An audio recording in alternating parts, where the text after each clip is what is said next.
ప్రేమించుకున్నారు. వారిద్దరు ప్రేమించుకున్నప్పుడు ఆ యువతి తండ్రి అంగీకరించలేదు. మీ కులం వేరు, మా కులం వేరు, కుదరదు అని. వాళ్ళు రహస్యంగా పెళ్లి చేసుకుని సంసారం కూడా చేశారు. ఆ అమ్మాయి గర్భవతి. ఆ విషయం తండ్రికి తెలిసి ఆ కుర్రవాడిని ఆ ఊరు నుంచి వెళ్ళగొట్టాడు. ఆ బ్రాహ్మణుడిని ఆ ఊరు నుంచే వెళ్ళగొట్టాడు. ఆ అమ్మాయి గర్భం తీయించాలని ప్రయత్నం చేస్తే అప్పుడు 5 నెలలకు దాటింది. గర్భం ఒకవేళ వెతికిస్తే పెద్ద ప్రాణానికి కూడా మోపుకొని అప్పటి వైద్యులు చెప్పడం వల్ల రహస్యంగా ఆ అమ్మాయి డెలివరీ అయిన తర్వాత ఆ ఊరి చెరువులో వదిలేశాడు. కర్నూలు కదా నదిలో వదిలేశాడు. అతడు ఎవరి దగ్గర పెరిగాడో ఎవరికీ తెలియదు. ఆ తర్వాత మనకు ఆయన గురించి తెలిసింది ఇక్కడ షిడ్డిలో 12 సంవత్సరాల వయసులో ఆ భూగర్భంలో వారి గురువు వెంకుస వారి ఆధ్వర్యంలో ధ్యానం చేశాడు. సో అన్నిటికీ మూలం ధ్యానమే. ది అంటే ఆత్మతో, యానం అంటే ప్రయాణం. ధ్యానం అంటే ఆత్మతో. శ్రేయోహి శ్రేయోహి జ్ఞానమభ్యాసాత్ జ్ఞానాత్ ధ్యానం విశిష్టతే ధ్యానాత్ కర్మ ఫలత్యాగం త్యాగాత్ శాంతి అనంతరం. అత్యంత శ్రేయదాయకమైనది అభ్యాసం. అభ్యాసం కన్నా శ్రేష్టమైనది శాస్త్ర జ్ఞానం. శాస్త్ర జ్ఞానం కన్నా ఉత్కృష్టమైనది ధ్యానం. ధ్యానం కన్నా ఉత్కృష్టమైనది కర్మఫల త్యాగం. కర్మఫల త్యాగం వల్లనే శాంతి లభిస్తుంది. ఆత్మలోని శాంతము, ఆత్మలోని అభయము, దానిపై మోక్షం. ఆత్మలోని శాంతము, ఆత్మలోని అభయము, దానిపై మోక్షం. అందుకే మనం పూజ, స్తోత్రం, మంత్రం, జపం, ధ్యానం, లయమని ఒక్కొక్క వరుసగా ఉన్నప్పుడు ఇవన్నీ పూర్తి చేయడానికి 100 జన్మలు చాలవని గౌతమ బుద్ధుడు లాంటి పత్రిక మహానీయులు ఈ ధ్యానాన్ని అత్యంత సులభంగా శ్వాస మీద ధ్యాస. ఆనాడు ఆయన ఆనాపాన సతిని తీసుకొచ్చాడు. ఆనా అంటే తీసుకునే శ్వాస, అపాన అంటే వదిలే శ్వాస, సతి అంటే రెండింటితో కూడుకునేవాడు. దాన్నే శ్వాస మీద ధ్యాస అని పెట్టారు పేరు. మనందరికీ అత్యంత సులభంగా ఉండడం కోసం ఈరోజు ఆడవాళ్ళందరూ బయటకు వచ్చి జానపదాలను చేస్తున్నారంటే అది పత్రిజీ భిక్ష భిక్ష భిక్ష. నేను ఆదివాసుని వైశ్య కుటుంబంలో పుట్టాను. పత్రిజీ నాకు బ్రాహ్మణ రత్నాన్ని వెలిగించింది.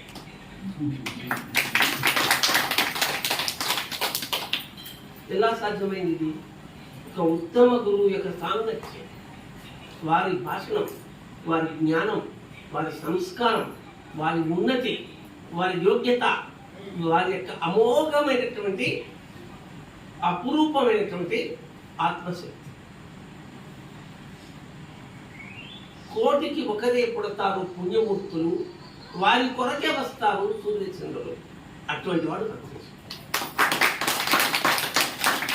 వారి సాంగత్యంలో 1998 డిసెంబర్ నుంచి వారు వెళ్ళిపోయే వరకు 23.5 సంవత్సరాలు నాకు సమీప సాంగత్యం దొరికింది.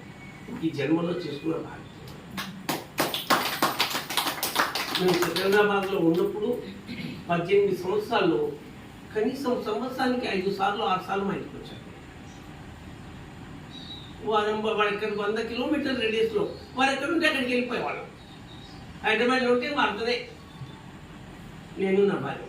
అలా వారి సాంగత్యం లభించడం వల్ల నాకు దొరికిన ఒక వరం ఏంటంటే, నాకు చిన్నప్పటి నుంచి కూడా ఇతిహాసాలన్నా, పురాణాలన్నా, వేదాలన్నా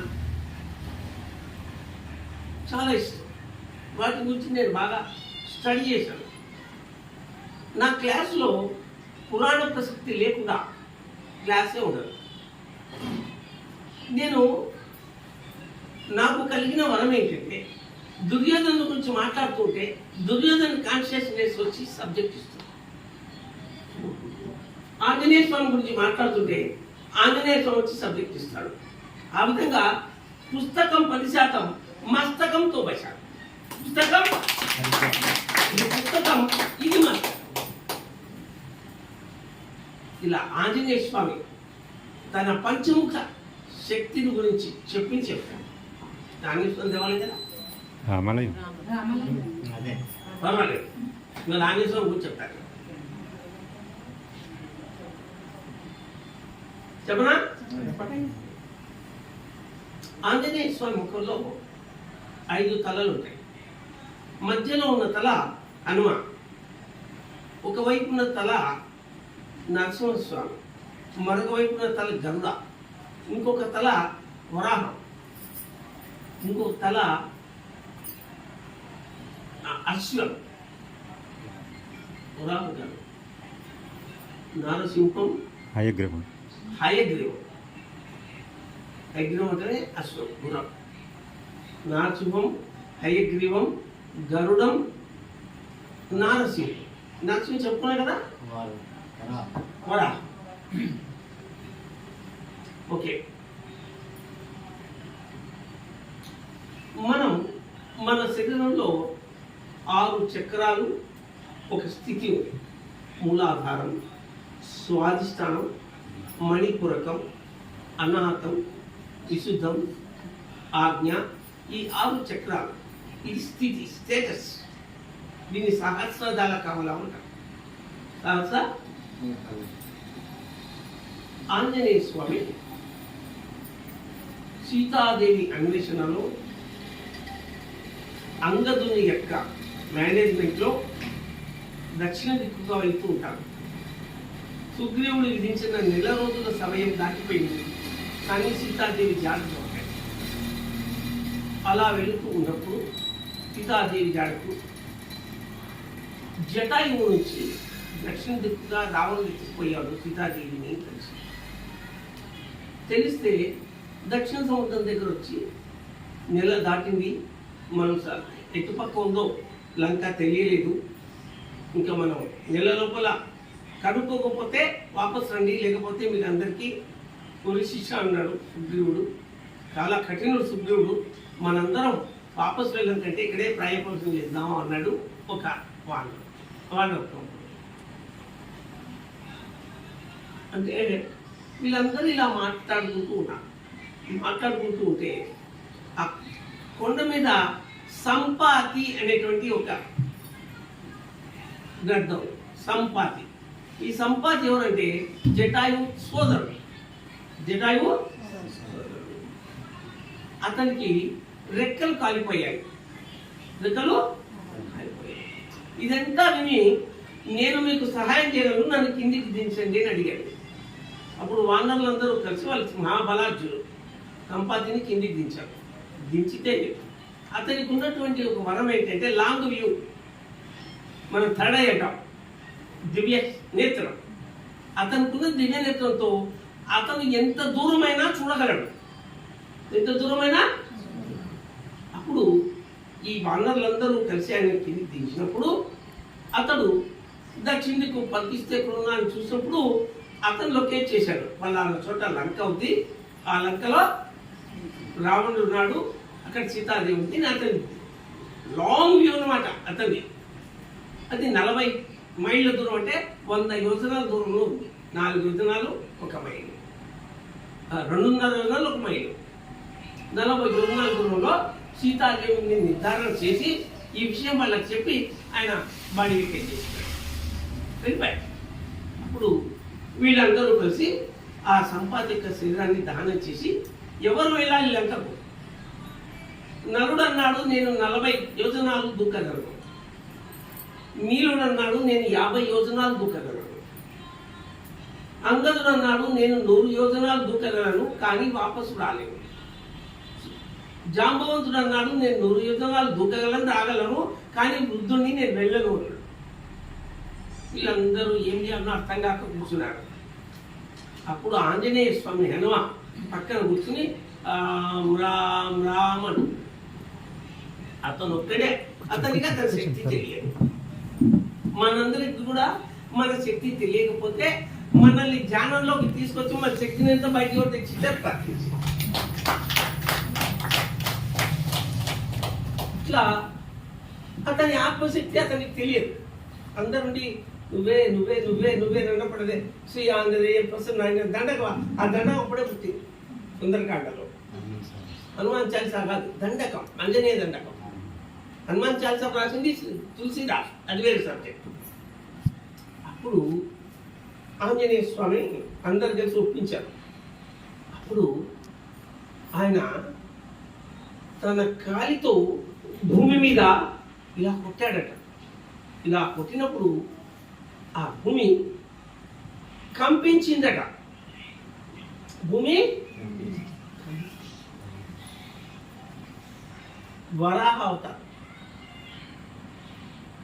వరాహవతారం వ్యక్తి శ్రీమన్నారాయణుడు భూమిని కాపాడాడు.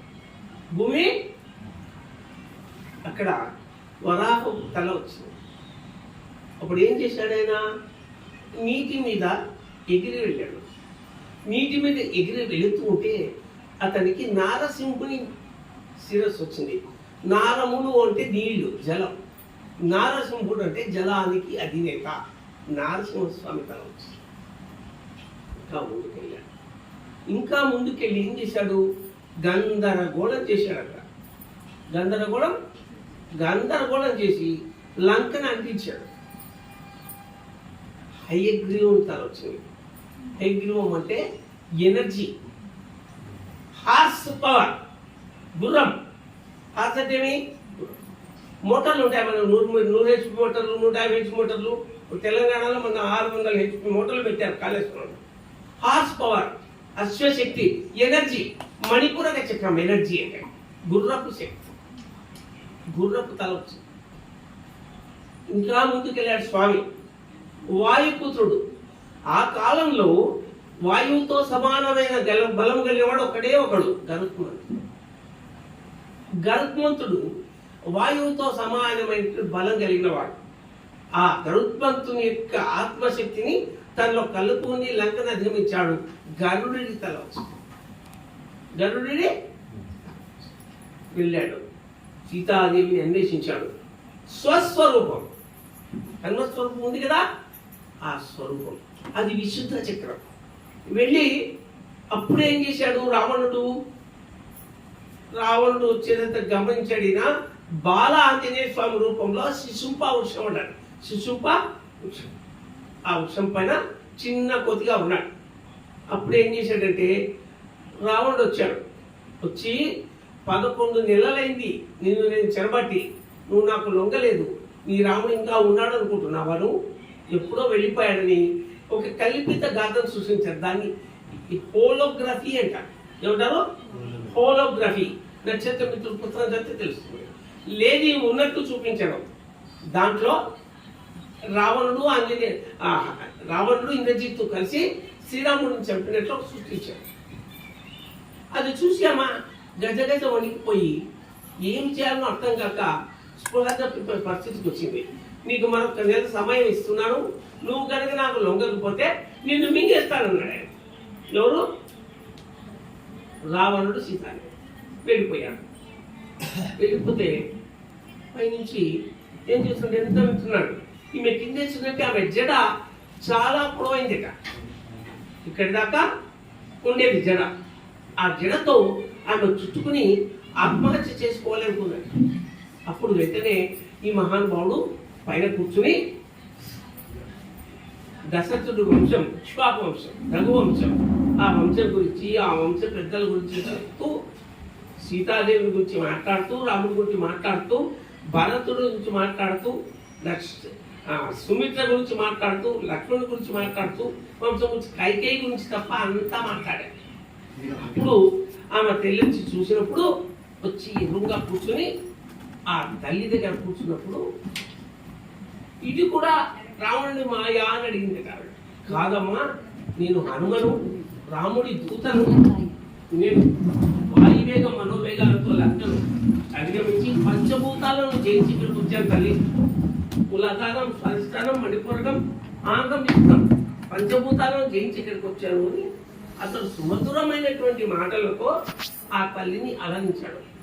ఆ మాటలు మాట్లాడినప్పుడు ఇంత అద్భుతంగా వ్యాకరణ దోషాలు లేకుండా ఛందస్సుతో ఇంత బాగా సమాసాలు ఎత్తి ప్రాస ఇవన్నీ చేసి నువ్వు చేసినటువంటి గానం నాకు ఎంతో ఆనందాన్ని ఇచ్చింది. నువ్వు విశుద్ధ చక్రాన్ని అధిగమించి ఆజ్ఞా చక్రానికి వెళ్ళావయ్యా అని ఆ తల్లి అతనికి అష్టసిద్ధులు నవనిధులు ఇచ్చింది. అష్టసిద్ధులు అష్టసిద్ధి నవనిధికే దాత అసవర జనకీ మాత. దేంట్లో ఉంది? హనుమాన్ చాలీసా తులసిదాస్ ఎంత అద్భుతంగా చెప్పాడు. అష్టసిద్ధి నవనిధికే దాత అసవర దీన్న అష్టసిద్ధులు నవనిధులు ఇచ్చిందట. ఎప్పుడు ఇచ్చింది? ఇక్కడ ఆయన విశుద్ధ చక్రాన్ని నువ్వు అధిగమించావు అని చెప్పి నా స్వామి ఏమన్నాడని అడిగింది. ఇదిగో అని అంగుళీకం తీసి ఎప్పుడు తల్లే ఆ అంగుళీకం ఏంది? స్వామి ఈమెను పరిణయం ఆడినప్పుడు ఈమె ఆయన తొడిగిన అంగుళీకం అది చూసి వేలికి ఆమె పెట్టుకునేసరికి అంతవరకు సీతాదేవిని ఏం చేశాడు? రావణుడు ముట్టుకుని తీసుకొచ్చాడు. ఎప్పుడైతే రావణుడు సీతాదేవిని ముట్టుకున్నాడో అప్పుడు రాముడితో చైతన్యం కట్టయిపోయిందట. ఎప్పుడైతే ఈ అంగుళీకం వేలికి పెట్టుకుందో అప్పుడు శ్రీరామచంద్రుడు చైతన్యంతో యాడ్ అయిపోయింది. ఆమె సర్వశక్తులు ప్రకృతి పురుషుడు, ప్రకృతి సీతాదేవి, పురుషుడు. అప్పుడు ఆమెకు వచ్చినటువంటి అనంతమైనటువంటి భూదేవికి సంబంధించిన శక్తులతో అష్టసిద్ధులు నవనిధులు ప్రసాదించింది. అప్పుడు ఆయన ఆ అష్టసిద్ధులు నవనిధులు ఇలా జరిపేశాక, ఇలా జరిపేసి గోటక బ్రహ్మాచినారు. నాకెందుకు గోటక సిద్ధి బాబా కూడా తన దగ్గరికి వచ్చిన వాళ్లకు ఆయన ఏం చేయవాడు? సదానింబ ఉచ్చస్య మూలాదివాస సుధాశ్రావిణం తిక్తమత్యంత ప్రియంతం తరుం కల్ప వృక్షాధికం సాధేత్తం నమామేశ్వరం సద్గురుం సాయినాథం. సదా నింబ వృక్షస్య మూలాదివాడు, ఎల్లప్పుడూ నింబ వృక్షం వేప చెట్టు మూలంలో ఉండేవాడు. సుధాశ్రావ్యం తిక్తం అత్యంత ప్రియంతం, అమృత సమానమైనటువంటి ఔషధాలను ఇచ్చేటువంటి చెట్టు కింద ఉన్నవాడు. తను కల్ప వృక్షాధికం సాధేత్తం, ఆ అమృతాన్ని ఇచ్చే వృక్షం కంటే కూడా కల్పవృక్షం కంటే కూడా గొప్ప వరాలు ఇచ్చేవాడు. నమామీశ్వరం సద్గురుం సాయినాథం. అటువంటి కల్పవృక్షం కంటే గొప్పవాడినటువంటి సాయినాథుని స్మరిస్తున్నాను దగ్గర సాయి భక్తులందరికీ తెలిసిన ఆయన నిమ్మ చెట్టు కింద కూర్చి షిర్డీలో గోనెపట్టా మీద చక్కెర సెంచు ఉంటుంది కదా, అటువంటి గోనెపట్టా మీద కూర్చుని వచ్చిన వాళ్ళు రూపాయ, 2 రూపాయలు, 5 రూపాయలు దక్షిణ ఇస్తే కొంతమంది ఇవ్వకపోతే అడిగి తీసుకునేవాడు. జోబులో ఉన్నాయి డబ్బులు ఇవ్వని. దినం 50 రూపాయలు వచ్చేవాడు. అయితే వచ్చేవి 50 రూపాయలు పెళ్లిళ్ళు ఉన్నాయి, నీ ఇల్లు కట్టుకోవాలని, దరిద్రం ఉందని, బట్టలు లేవని, నగలేవని వచ్చే వాళ్ళందరికీ 5, 10, 20, 50, 90 వచ్చేది 50 ఇచ్చి 1500, 2000 ఎలా వస్తున్నాయి? ఈ అష్టసిద్ధులు నవనిధులు బాబా తమను తేరిపార చూడడం లేదని ఆ స్వామి పాదాల దగ్గర పడి ఉండి ఈయన మన వైపు చూడడం లేదు, ఎలాగైనా ఆయన సేవ చేయాలని గోనెపట్టా కిందికి చేరేది. గోనెపట్టా కిందికి చేస్తే ఆమె నుంచి లేచిపోయేవాడు. చూస్తే అక్కడ మనం ఇంకేవాడు ఖాళీ, ఆయనకు రూపాయి పడుకునేవాడు కాదు. ఆ విధంగా ఈ అష్టసిద్ధులు నవనిధులను బాబా ఆయన ప్రమేయం లేకుండానే ఉపయోగించుకునేవాడు. నాకు వద్దు తల్లి ఇంట్లో దొబ్బేశాడు ఎవరు ఆంజనేయ స్వామి.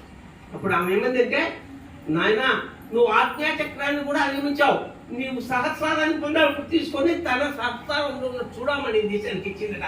సహస్రాయుడి ఆంజనేయ స్వామి.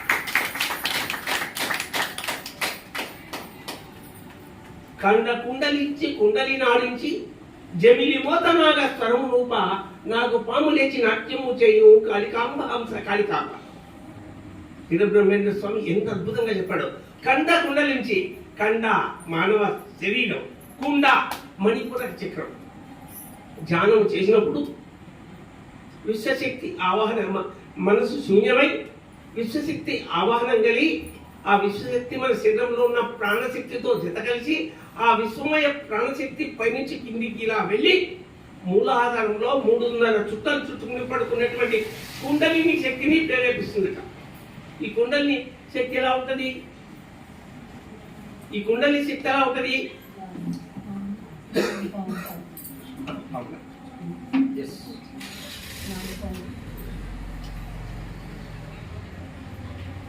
ఆహారము తీసుకుని బద్ధకంగా ఒక చెట్టుకు చుట్టుకుని పడుకున్నటువంటి ఒక కొండ చిలువలాగా ఉంటుందిట ఆ కుండలి శక్తి. ఒక జింకనో దుప్పినో ఒక బర్రెనో తిందనుకోండి, తిన్న తర్వాత అది 36 గంటలు కానీ దానికి జీర్ణం కాదు, లేదా 48 గంటలు అంతవరకు చెట్టును చుట్టుకుని పట్టుకోవచ్చు. దాన్ని ఒక బల్లెంతో సూర్యంతో పొడుచుకుని పట్టుకోదట, అంత గాఢ స్థితిలో ఉంటుంది.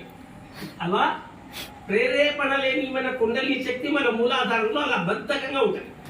ఆ బద్ధకంగా పడుకున్నటువంటి కుండలి శక్తిని ఈ విశ్వమయ ప్రాణశక్తి ముందు మన శరీరంలో నాడుల్ని శుద్ధి చేస్తుంది. శ్వాస నిశ్వాసములు వాయులీనాలు స్పందించు నవనాడులేవి నాగానాలు. శ్వాస నిశ్వాసములు వాయులీనాలు స్పందించు నవనాడులే వీణగానాలు. మన శరీరంలో 72,000 నాడులు ఉంటాయి. ఆ 72,000 నాడులు ఈ 10,000ల్లో నవనాడులై ఉండి మన శరీరాన్ని అంతా కూడా చక్కగా స్పందింపజేస్తూ ఉంటాయి. ఈ విశ్వయ ప్రాణశక్తి ముందు ఈ నాడి మండలంలో ఉన్నటువంటి బ్లాక్స్ అన్ని తొలగించి ఛానల్స్ ఓపెన్ చేసి శుద్ధి చేస్తుంది. ఆ పైన గుండె నుండి మెదడుకు రక్తాన్ని తీసుకుపోయేటువంటి రక్తనాళాలను శుద్ధి చేస్తుంది. ఆ పైన అది ఏం చేస్తుందంటే సహస్రారం నుంచి ఆజ్ఞాచక్రానికి, ఆజ్ఞాచక్రాల నుంచి విశుద్ధానికి, ఆ పైన అనాహతానికి, ఆ పైన మణిపురకానికి, ఆ పైన స్వాధిష్టానానికి, ఆ పైన మూలాధారానికి వెళ్ళి అక్కడ ముందున్న చుట్టుకుని పడుకున్నటువంటి ఆ కుండలి శక్తిని, ఆ నాగుపామును టచ్ చేసినప్పుడు అది జుమ్మంది నాదం అంటే అదే అలా లేస్తుంది. అప్పుడు ఈ కుండలి శక్తి మూలాధారంలో స్థిరమవుతుంది. మూలాధారాన్ని మనం జయించుకున్నాం. స్వాధిష్టానంలో విస్తృతం అవుతుంది. స్వాధిష్టానంలో మూలాధారంలో ఎవరు ఉంటారు? సహదేవుడు ఉంటాడు. సహదేవుడు పాండవుల్లో చివరివాడు, తనను తాను తెలుసుకుంటూ ఉన్నవాడు. ధ్యానం చేసినప్పుడు మనల్ని మనం తెలుసుకుంటూ ఉంటాం. సహదేవుడు హోంమంత్రి, హోమ్ మినిస్టర్ కూర్చుని చోటే ఉంటారు స్థిరంగా. ఇలా మన కుండలిని ప్రాణం జరుగుతుంది. స్వాధిష్టానానికి చేరుతుంది. స్వ అధిష్టానం, మనల్ని మనం కాపాడుకోగలం, మనల్ని మనం విస్తరించుకోగలం. మూలాధారం అంటే భూమి, స్థిరత్వం. స్వాధిష్టానం అంటే నీరు, విస్తృతత్వం. వాడి పేరేంటి? నా కులుడు, నా కులము లేనివాడు. నీకు జాతి లేదు, మతం లేదు, కులం లేదు, ఇండియా లేదు, పాకిస్తాన్ లేదు, అమెరికా లేదు. ఎవరిదైనా నీరంతా నా కులం లేని వాడు ఏం చేస్తాడు? స్వాధిష్టానం. తనకు తెలిసింది ఇతరులకు చెబుతూ, ఇతరుల నుండి తాను తెలుసుకుంటూ, దేశ విదేశాలు తిరుగుతూ కప్పం వసూలు చేసి, ఆ కప్పం వసూలు చేసేటువంటి కప్పంలో అక్కడ అభివృద్ధి కార్యక్రమాలు చెప్పి మిల్లులకు తీసుకుని వస్తుంటాడు. జ్ఞానాన్ని, తనకు తెలిసిన దాన్ని పంచుతూ, తనకు తెలియని పొందుతూ ఇలా కుండలి ప్రయాణం జరుగుతుంది. వచ్చి కుండలి నుంచి కుండలిని ఆడించింది. ఇక్కడ కుండలి ఆడుతుంది. ఇదేముంది? దీన్ని ఏమంటారంటే ఎనర్జీ రిజర్వాయర్ అంటారు. ఏమంటారు? ఎనర్జీ. దీనికి అధిపతి అర్జునుడు, ఆర్థిక మంత్రి, ఫైనాన్స్ మినిస్టర్. వీడు ఈ నకులుడు తెచ్చిన డబ్బంతా తీసుకుని కోశాగారంలో పెడతాడు. అంతేకాకుండా అర్జునుడు నిద్ర లేనివాడు. ఆయన ఏమంటే గుడాకేశుడు అంటారు శ్రీకృష్ణుడు. అహమాత్మా గుడాకేశ సర్వభూతాశయ స్థిత అహం ఆదిత్య మధ్యం చ భూతానామంతయేవ చ. నేను ఆత్మని, సమస్త జీవరాశులు ఉన్నవాడి నేనే, మొదలు నేనే, మధ్యము నేనే. శ్రీరామచంద్రమూర్తి వశిష్ఠుని అడుగుతాడు యోగ వాసిష్టంలో. పురుష ప్రకరణం అని, పురుష ప్రయత్నం అనే ప్రకరణం ఉంది. స్వామి, ఆత్మ యొక్క రంగు ఏమి, రుచి ఏమి, వాసన ఏమి, దాని పుట్టుక ఏమి, దాని నాశనం ఏమి, దాని ఆనుపానులు ఎక్కివి అని అడుగుతాడు. అప్పుడు చెప్తాడు వశిష్ఠుడు, ఇంత గొప్ప ప్రశ్న ఈ భూమి మీద ఇంతవరకు అడిగి ఉండలేదు నాయన, దానికి నువ్వే అర్హుడి అని ఎంతో ఆనందించి చెప్తాడు. ఆత్మకు రంగు లేదు, రూపు లేదు, రుచి లేదు, వాసన లేదు. అజం అవ్యయం అప్రమేయం. అజం అవ్యయం అప్రమేయం. అజం పుట్టుక లేనిది, అవ్యయం నాశనం లేనిది, అప్రమేయం అనంతమైనది. పుట్టుక లేనిది, నాశనం లేనిది, అనంతమైనది ఆత్మ. మరి దీన్ని తెలుసుకునేది ఎట్లా అని అడుగుతాడు. అప్పుడు శ్రీరాముడు చెప్తాడు, వశిష్ఠుడు చెప్తాడు 2 ముక్కల్లో. ఆత్మ అవ్యక్తము, అనుభూతము. అవ్యక్తము వ్యక్తమయ్యేది కాదు, అనుభూతికి మాత్రమే. ఆత్మానుభూతి, ఆత్మానందం, ఆత్మహత్య, ఆత్మ ద్రోహం, ఆత్మ క్లేశం మనకు తెలియకుండా ఆత్మ అనే పదాన్ని నిజాలు మనం వాడుతుంటాం. అట్లా అనుభూతికి మాత్రమే అనేది ఆత్మ. మనం ఆత్మతో ప్రవర్తించే స్థితి వచ్చినప్పుడు మనం సాక్షిభూతంగా ఉంటాం, అన్ని ఆత్మ తీసుకుంటాం. అంటే మనలోని దివ్యతత్వం పరిమళించి మనని హ్యాండ్ ఓవర్ చేసుకుంటాడు. మనల్ని మన ఆత్మ అంటే మనలోని దివ్యశక్తి మనల్ని హ్యాండ్ ఓవర్ చేసుకునే వరకు పునరపి జననం పునరపి మరణం జాతశైలి ధ్రువం ముచ్చుకు ధ్రువం జనం ముత్తశిరా. పుట్టిన వాడికి మరణం తప్పదు, మరణించిన వాడికి రాక రాక ఒక పెట్టినమ్మా చదివింపులు, తీసుకుంటున్నమ్మా చదివింపులు. ఇట్లే ఉంటుంది మానవ జీవితం. ఈ మానవ జీవితము ఈ కుండలి ప్రయాణంలో ఇంకా ఎనర్జీ రిజర్వాయర్ అని చెప్తున్నాం. ఈ ఎనర్జీ రిజర్వాయర్ అంటే ఆ యొక్క ధర్మరాజు యొక్క కోశాగారంలోంచి ఎంత డబ్బు తీసినా మళ్ళీ వచ్చి చెప్తుంటారు. ఎంత డబ్బు తీసినా గంగా నదిలో 100 ట్యాంకర్ల నీళ్లు తీసినా పోసినా ఎంత ఉంటుందా? 100 ట్యాంకర్ల నీళ్ళు తీసినా పోసినా సిద్ధి అవుతానే గంగా నదిలో ఉన్నా కదా. ఆ గంగా నదిలో ఎవడైనా ఏం చేస్తాడు? ఒకడు శవాన్ని తగలబెడతాడు. కాశీలో శవాలను సగమే తగలబెట్టి గంగలు తోసిస్తారు. మరికొందరు చితాభస్మాన్ని వేస్తారు, మరికొందరు ఎముకలు వేస్తారు, మరికొందరు వ్యర్థ పదార్థాలు వేస్తారు, మరికొందరు చెత్త వేస్తారు, మరికొందరు పరిశ్రమలోని కాలుష్యంతా వదులుతారు, మరికొందరు బట్టలు ఉతుకుతారు, మరికొందరు సంసారం చేస్తారు, మరికొందరు హత్య చేస్తారు. ఇన్నిటిని భరించకుండా ధరించి అవన్నీ కాలుష్యం చేరినా కూడా మనకు అత్యంత శుద్ధి అయిన నీరు ఇస్తుంది గంగా. అలా ధ్యానం అలా శుద్ధి చేస్తుంది. భగవత కలిగే శుద్ధి అంత గొప్పది. ఈ మణిపుర చక్రంలో ఉన్నటువంటి అది అగస్త్య మహర్షి 7 సముద్రాల నీరు తాగేశాడు. 7 సముద్రాల తాగేసి మళ్ళీ బ్రహ్మ కోరితే చెవుల నుంచి నోటి నుంచి చెవుల నుంచి వదిలేశాడు. నోటి నుంచి సార్ చెవుల నుంచి వదిలేశాడు. నోటితో తాగాడు, చెవుల నుంచి వదిలేశాడు. నేను ధ్యానంలో అడిగాను, స్వామి 7 సముద్రాలు నీళ్ళు తాగారు, మిమ్మల్ని బ్రహ్మ కన్సల్ట్ చేసి మీరు బ్రహ్మ మిమ్మల్ని ఒప్పించుకుని మీరు చేసేసరికి కనీసం 10 నిమిషాలు 15 నిమిషాలు అర్ధగంట గంట అవుతుంది కదా. ఈ 7 సముద్రాల నీళ్ళని మీరు ఎలా భరించారు అని అడిగారు. ఏమన్నాడంటే, మీకు స్పిన్నింగ్ మిల్స్ ఉంటాయి కదా, స్పిన్నింగ్ మిల్స్ లో మీరు ఒక 20 టన్నుల పత్తి వేస్తారు, వాళ్ళు ప్రెస్ చేస్తారు. ఏ 2 టన్నులో 1.5 టన్ను వస్తుంది. 20 టన్నుల పత్తి కంప్రెస్ చేస్తుంది. అలా నా మణిపుర చక్రాన్ని కూడా నేను కంప్రెస్ చేసుకున్నాను. ఇంకా ఇంకొక ఉదాహరణ చెప్పండి స్వామిని అడిగాను. అంటే మీరు పెళ్లిళ్ళలో వీటిల్లో పేపర్ ప్లాస్టిక్ పేపర్ పల్సని పేపర్ వేస్తాం కదా, మనం పేపర్ వేస్తాం కదా, టేబుల్ మీద కాదు పల్లెలలో పేపర్ వేసుకుంటాం. అత్యంత పల్సండి. ఒక 5,000 మందికి మీరు విందు చేస్తారు.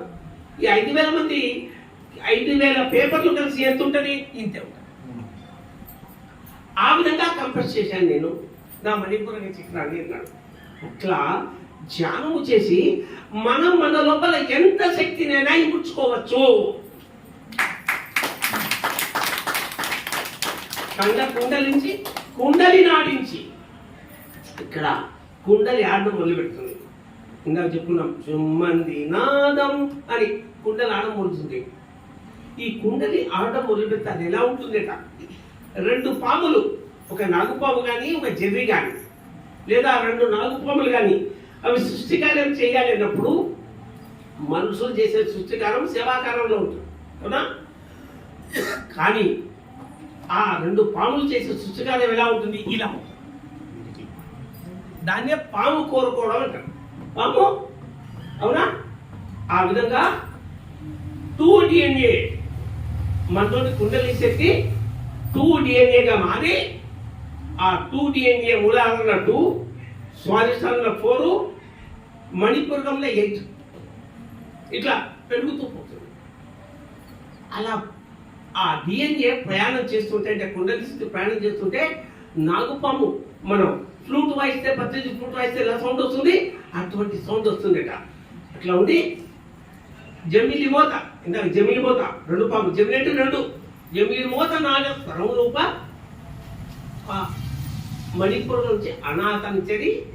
ఈ అనాథంలో దీనికి అధిపతి ఎవరయ్యాకే భీమసేనుడు, వాయుపుత్రుడు. వాయువు శరీరానికి అత్యంత ముఖ్యమైనటువంటి అవయవం ముక్కు.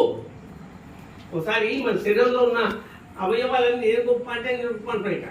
కళ్ళు అన్నాయిట, నేను లేకపోతే మీ గతి ఏమైనాయిట. చెవులు అన్నాయిట, వినకపోతే మీ పరిస్థితి ఏమైనాయిట. నోరు అందిట, నేను తినకపోతే గ్లూకోజ్ ఎక్కడి నుంచి వస్తుంది మీకు అందిట. చేతులు అన్నాయిట, నేను లేకుంటే మీ పరిస్థితి అన్నాయిట. కాళ్ళు అన్నాయిట, ఎక్కడికో నేనే చెప్పాల్సింది. అందరూ నేను గొప్ప అనుకుంటుంది. ముక్కు ఏమి మాట్లాడడం లేదట. ఎందుకు నువ్వు మాట్లాడడం లేదు అంటే నేను మూసుకుంటే మీరేమవుతారండి. సో అత్యంత ప్రాధాన్యమైనటువంటి అవయవం శరీరంలో ఊపిరితిత్తులు. వాయువుని అవి తీసుకుని స్వీకరించి శరీరం అంతా నడుపుతాయి. అపాన ఉపాన వాయువులని దాంతో వస్తుంటాయి. అనాచత్రం భీమసేనుడు రక్షణ మంత్రి, డిఫెన్స్ మినిస్టర్. మన శరీరానికి రక్షణ వాయువు, రక్షణ మంత్రి. అతను ధర్మరాజుకి అంగరక్షకుడు. మన శరీరానికి అంగరక్షకుడు ఎవరు అంటే వాయువు. మన ప్రయాణం జరుగుతుంది, విశుద్ధ చక్రానికి జరుగుతుంది. విశేషమైన శుద్ధి. ధర్మరాజు గొప్పతనం ఏమి, ఈ విశుద్ధ చక్రం. ప్రధానమంత్రి మూలాధారం సహదేవుడు, స్వాధిష్టానం నకులుడు, మణిపూరకం అర్జునుడు, అనాథం భీముడు. విశుద్ధ చక్రం వచ్చేసి ప్రధానమంత్రి ధర్మరాజు. విశేషమైన శుద్ధి. ఏంటయ్యా శుద్ధి? వాక్కులోనే జగము వర్ధిల్లుచుండును అన్నారు వేదవ్యాసుల వారు. వాక్కులోనే జగము, మన నోటి మాటలే మన నుదుటి వ్రాతలు అని పత్రిజీ చెప్పారు. సమయానికి తగు మాటలాడవలి అన్నాడు త్యాగరాజస్వామి. నోరు మంచిదైతే ఊరు మంచిది అవుతుందని పెద్దవాళ్ళు చెప్పారు.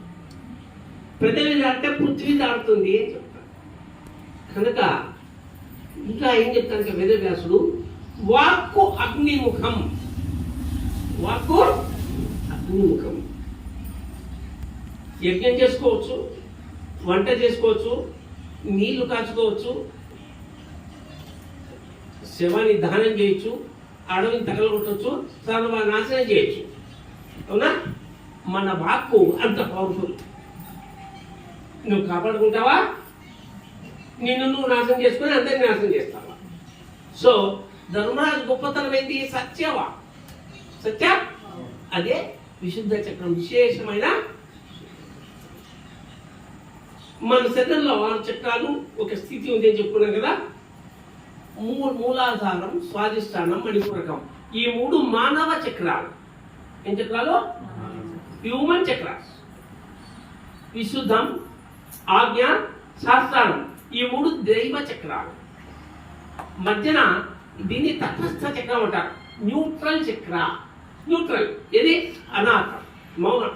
న్యూట్రల్ చక్ర. ఈ 3 మానవ స్థితులకు, ఈ 3 దైవ స్థితులకు మధ్యన